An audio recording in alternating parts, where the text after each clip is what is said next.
Do you remember this video?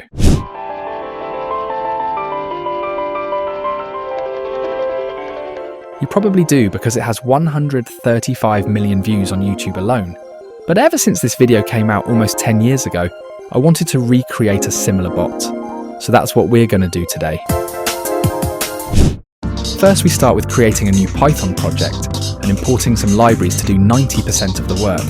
Because why would I write my own code, right? Let's ask Gary which libraries we'll be using. PyAuto GUI, Keyboard, Win32 API, Win32 Con. That's it, I guess. Okay, so the steps we need to follow are: start up the game, find out in which row the black tile is, move the cursor to that tile, click the tile, and repeat.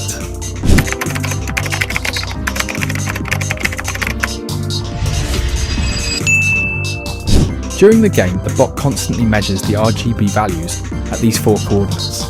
The bot will only take action when the measured colour is black. Since the RGB values for black are all 0, and the RGB values of the background are much higher, we only need to measure one of the 3 values. This makes our bot more efficient. If the measured colour is black, a click function is called, which does the following.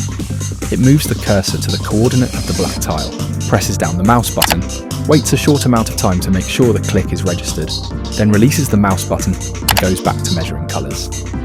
I also added a keyboard hotkey to prevent the bot from running indefinitely.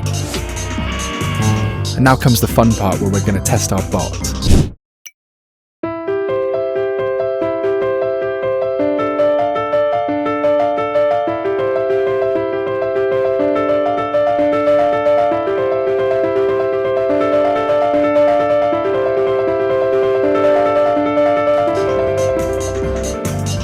Doesn't look all that bad, right? This was a pretty simple bot, but it was a fun start. Let me know what I should make in the next video.